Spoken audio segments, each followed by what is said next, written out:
Hello people, I'm the Real Comic Book Gamer. Today I'm going to be talking about Wonder Woman, all in-depth spoilers, doing my spoiler review. I wasn't originally going to do one, but then I got asked by enough people to do one, so I decided to do a spoiler review. That's why it's coming so late. Also, I did want to wait, even if I did one, so that way more people would have a chance to see the movie. Anyway, spoiler alert, if you haven't seen the movie, I'm going to be spoiling everything for Wonder Woman. Anyways, let's talk about this. So, Wonder Woman to me was received critically and by the fans exactly how like Guardians was, and the fact that when Guardians came out, I saw so many people saying it's a game changer, it's amazing, it's so much different than anything we've ever seen in this comic book movie genre. It's just so great. And then I saw it and I was like, Guardians is good, but like there's nothing special about it. It doesn't do anything particularly great. It's not like that great. It's good. It's like a solid 7 out of 10. There's nothing that great about it. I feel the same exact way about Wonder Woman. So many people are like, it's a game changer, it's amazing, it's so good. And then I saw it, I'm like, I liked it, I enjoyed it, it's a good movie, but it doesn't do anything particularly great. Like, it doesn't do anything better than like any other movie. It does it good. It's like a better version of Captain America: The First Avenger. It's a good movie, but it's not great, and it doesn't really do anything great. So I'm going to be going a lot more over the negatives in this review than the positives, because I pretty much talked about all the positives in my spoiler-free review, and the point of a spoiler review is to talk about things that I wasn't able to talk about in the spoiler-free review, so that's why I'm talking about them here in the spoiler review. There's a lot more negative things that I couldn't cover in my spoiler-free review, so that's why I'm going to be covering more negative things. Anyways, I know a lot of people are going to complain about that and think I hate the movie because I'm covering more negative things, but that's not the case. I do like the movie, I think it's good, just not that great. So one of my big problems with this movie is the fact that there's only two characters that I care about in any capacity at all. I love Steve and Diana. They're great. I love the way they're written. The actors do pretty good for the most part. Like Chris Pine nailed it and really did a great job. Gal Gadot did pretty good for the most part. But besides those two, there's no other characters I care about. I don't care about Dr. Poison. I don't care about, like, super cocaine sniffing guy. I don't care about Ares. I don't care about Etta Candy. I don't care about anyone in their band of misfits. The Native American guy was the worst because he was a terrible actor. Like, everyone else, their acting was okay. The Fez guy, whoever played the dude wearing the Fez, I don't even remember the characters' names because they were that bad. But anyways, whoever played the dude wearing the Fez, the actor did really good, but the writing for his character was just stupid. I didn't care about his character at all. The actor did a really good job though. Like, I liked that guy, but the character, like, the writing for him wasn't good at all. He was a stupid character, like boring, didn't care at all about him or anyone else. Like the Scottish guy, they tried to give us this character arc. They're like, he's just a bloke that goes around punching people at bars and he really likes shooting people. Then it comes to him shooting people. He doesn't really like shooting people. He can't do it anymore. He lost it. He lost the nerve. Oh, turns out he's a soft soul. He likes singing. And it's like, what?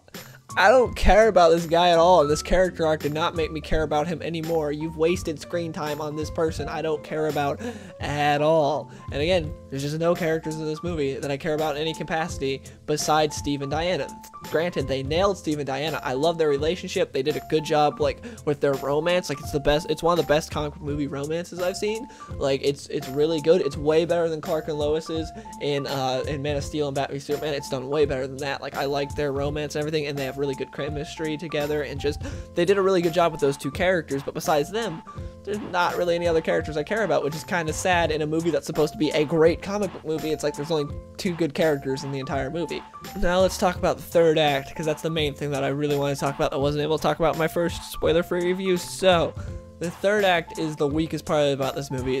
It's just, there's a lot of crap that happens. It's not very good. There is some good stuff though. Like when Wonder Woman kills the super cocaine guy, like when she kills him and then she's like, why didn't it all stop? What's going on? And then Steve Trevor's like, yeah, it's a lot more complex than that. You can't just kill one guy and end it all. Humans, some are good, some are bad. We're not all bad though, but like we're gonna have to do a lot more. We're gonna have to like fight and stuff like that. And I was like, okay, I really like that speech. Like, that was very well written. Chris Pine nailed it there. Like, he did a great job delivering those lines, and I love that part. I was like, okay, if the movie just goes to them like diffusing these like gas bombs or whatever they have to do, like taking those out, and that's how it ends, would have been really good. But instead, I knew they were going to go to like the final big battle, because that's just what every comic book movie does now. and they went to it. They went to this final big CGI fest battle. Now, I said this before and I'll say it again. I'm not someone who has a problem with a bunch of CGI in his comic book movie. I understand. I don't want like Wonder Woman fighting some dude practically. It would look retarded and just stupid. My problem is when it's not touched up CGI, when it's not polished, and that's what a lot of the CGI in this movie was. This was some of the worst CGI I've seen in a comic book movie. Like, a lot of parts in this movie where the CGI just looked really rough, and a lot in the third act. But like especially because Ares, you can tell it's just some dude's face plastered onto this CGI. It looks so awful. You can tell like that's not like it's supposed to look like a dude in armor, like Zod's CGI armor in Man of Steel. But it does not look like that at all. It looks like just some dude's like face plastered onto CGI, especially because the guy that got to play him, Mustache, like, he did a good job as, like, feeble British man. Like, he did a good job as him in, like, the whole part where he's, like, phasing through the building and he's like, Wonder Woman, blah, blah, blah, blah, blah. I was like, okay, this dude's doing a good job. But when he transforms into Ares and he's in the armor and everything, it should have been someone different. It should not have been this guy anymore. It should have transformed, or it could have been this guy, but, like, change his voice, do something to modify his voice and don't show his face. That would have worked. But instead, we got this guy as Ares and it just did not work out well.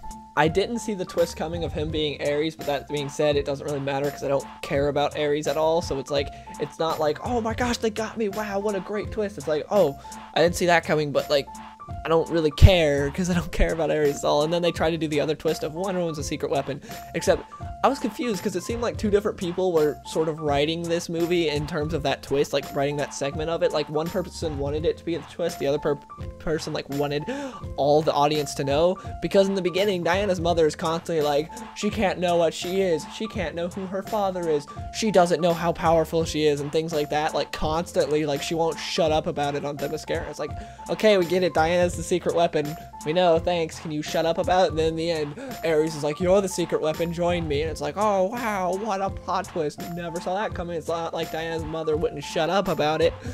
And so yeah, like I don't get why they sort of tried to make that a twist, but not really. It was just a little weird and just kind of stupid. I don't get why they tried to really hide it like that. It was just weird. And him doing the cliche join me thing was whatever. I didn't really care about that. And then they have a big battle, and a big problem I had with CGI here was I hate it when they do CGI where it's like just some big battle thing of just like genericness of like you can't tell where you're at. That was one of the things that Zack Snyder did really well with Man of Steel, but not so much with Batman v Superman. Was in Man of Steel you can tell like you're in Smallville. It looks really cool, like you have a setting where you're fighting, and then in the final scene you tell, okay, you're in Metropolis, you're fighting in this city. This city is getting absolutely torn to shreds. In Batman v Superman, you couldn't tell where you were at. It was just like ashes and just like nothingness and just like a CGI battlefield. Same with Wonder Woman in its final act. It's like you can't really tell you're on an airfield for the most part. It's like you're just on a CGI battlefield of nothingness, and I hate that. I like having like scenery telling like where I'm fighting, like seeing where this fight is going on. Instead, it's like CGI nothingness, and it's like it's just some like generic background. It's like I would have preferred to like seen where I'm fighting. Like, that's what was cool about Man of Steel. Like, it was like, damn, they just went through that building. I was like, oh, God, there were probably people in that building. I was like, but in this, it's like, nah, they're just generic nothingness. They're fighting in just nothing. I love it in comic book movies when they make the hero make a choice. That is a big part of what makes a comic book movie great to me, for the most part. And that's what I love about Dark Knight, because like Batman has to make multiple decisions in that, and same with Superman and Man of Steel at the end. Like he has to make a decision with Zod, like let him murder this family or kill Zod. And it's like, you know, you think that'd be an easy decision, not really when you have so much backlash of people like getting so mad for him saving a family and killing Zod. So yeah, but I like it when the hero actually has to make a tough decision that has consequences. Like when Batman chose to save Harvey Dent instead of Rachel, like that's huge, and that has big time consequences. And like, and also it was like, oh, did he know that was Harvey Dent or not? And it was like, oh, it seems like he knew, but like there's also the tiny bit implied that he didn't and stuff. It's like, whatever. Anyways, like I like that. I like when the hero has to make decisions, but in this, Wonder Woman's decision is just retarded. Like, it was just stupid. She holds up a tank, and it's Dr. Poison. Ares is like, oh, kill her. Ooh, kill her. The evil villain's just like, you should kill that woman. The Wonder Woman's like, no, because I'm a good hero. And it's like, what?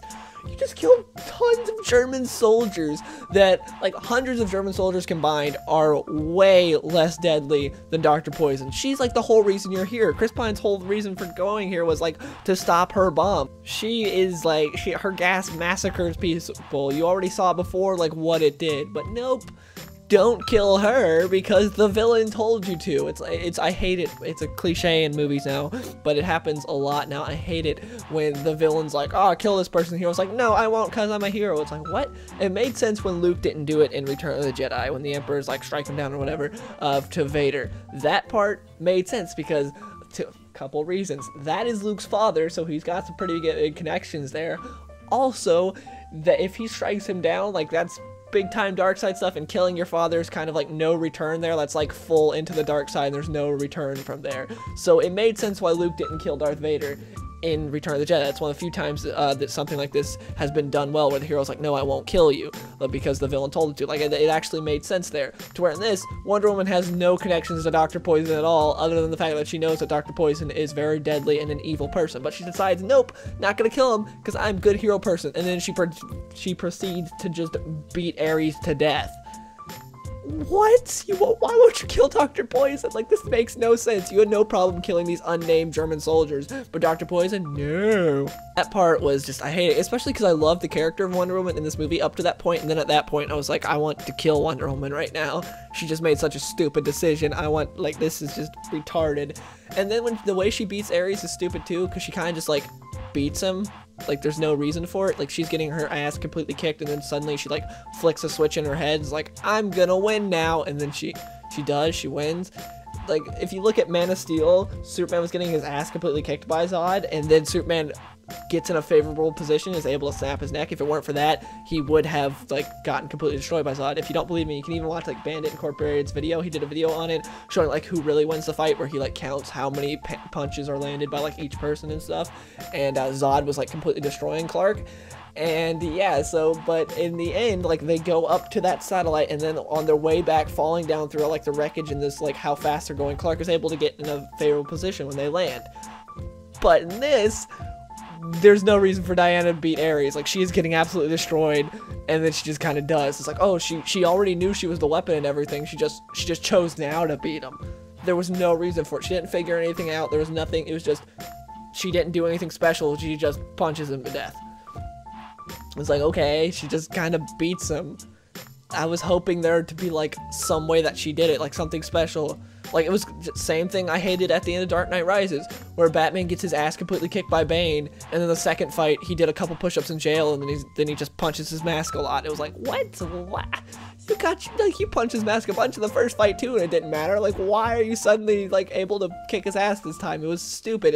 It felt stupid to me. Same with Wonder Woman. She's getting her ass completely kicked, and then suddenly she's just able to beat the bad guy just because she wanted to. It was stupid. Like, again, the third act really fell apart for me in this movie. First two acts I liked, third act really fell apart. Then Wonder Woman's kind of like, remember kids, love conquers all, even though I just brutally murdered this man. And it's like, yep, that makes sense to me. But yeah, those are my thoughts on Wonder Woman. Again, I did like this movie. It's like a 7 out of 10 for me. It's good, nothing great. It doesn't do anything particularly well. Patty Jenkins did a good job for the most part. She doesn't really have a discernible style. The only thing that you could really say, like, this is a Patty Jenkins movie, is the fact that there's a crap ton of slow-mo. Besides that, there's nothing really stylistically wise to really, like, say this is her movie, to be like, oh, that's a Patty Jenkins movie. It kind of blends in with like most other comic book movies. It's just, there's so much slow-mo that you can be like, yeah, that's Patty Jenkins. Like, that's the only thing she has to her style.